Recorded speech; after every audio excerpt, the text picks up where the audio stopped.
আসসালামু আলাইকুম আরহামতুল্লাহি ওবারাকাতুহ। আলহামদুলিল্লাহ। সম্মানিত দিনী ভাই ও বোনেরা, আজ আমি আপনাদেরকে শিখাতে চাই মাগরিবের নামাজের পরে ২১ বার সূরা কাউসার পাঠ করলে কি হয়। বিস্তারিত জানার জন্য আর এই দামি আমলটা শিখে রাখার জন্য সম্পূর্ণ ভিডিওটি দেখার অনুরোধ থাকবে। আর প্রতিদিন ইসলামিক নতুন নতুন ভিডিও সবার আগে দেখতে আপনার পর্যন্ত পৌঁছাতে আমাদের এই ছোট্ট চ্যানেলটি সাবস্ক্রাইব করার অনুরোধ থাকবে। সম্মানিত দিনী ভাই ও বোনেরা, এই আমলটা করার জন্য অবশ্যই আমাদেরকে মাগরিবের নামাজ সঠিকভাবে আদায় করে নিতে হবে।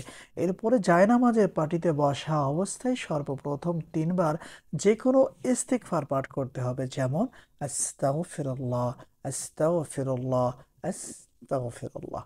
এরপরে কষ্ট করে ৩ বার যে কোনো দুরূদ শরীফ পাঠ করতে হবে, যেমন সাল্লাল্লাহু আলাইহি ওয়াসাল্লাম, সাল্লাল্লাহু আলাইহি ওয়াসাল্লাম, সাল্লাল্লাহু আলাইহি ওয়াসাল্লাম। এরপরে বিসমিল্লাহ সহ সূরা কাউসার পড়া শুরু করতে হবে, যেমন বিসমিল্লাহির রহমানির রহিম। আমি যেভাবে পড়বো, যেখানে থেমে যাব আপনারাও সেম আমার মতো করে থেমে যাওয়ার চেষ্টা করবেন ইনশাআল্লাহ। বিসমিল্লাহির রহমানির রহিম।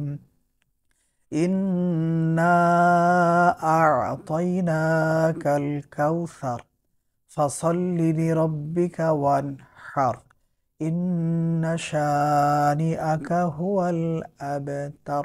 এই নিয়মে বিসমিল্লাহ সহ মাত্র ২১ বার আমাদেরকে সূরা কাউসার পড়তে হবে। একবার বেশি হলেও চলবে না, কম হলেও চলবে না। এরপরে কষ্ট করে আবার আমাদেরকে ২ বার যে কোনো দুরূদ শরীফ পাঠ করতে হবে। সম্মানিত দিনী ভাই ও বোনেরা, এই নিয়মে কন্টিনিউ আমলটা করে যেতে হবে। আশা করি ইনশাআল্লাহ তাহলে আপনাদের অনেক অনেক উপকার হবে, যা কল্পনাও করতে পারবেন না। সম্মানিত দিনী ভাই ও বোনেরা, এখন আপনাদেরকে বলে দিব মাগরিবের নামাজের পরে সূরা কাউসার ২১ বার পাঠ করলে কি হয়। সম্মানিত দিনী ভাই ও বোনেরা, কোনো ব্যক্তি যদি এই আমলটা কন্টিনিউ নিয়মিত করতে পারে, আল্লাহ সুবহানাহু ওয়া তাআলা তার রিজিকের রাস্তাগুলো প্রশস্ত করে দিবেন।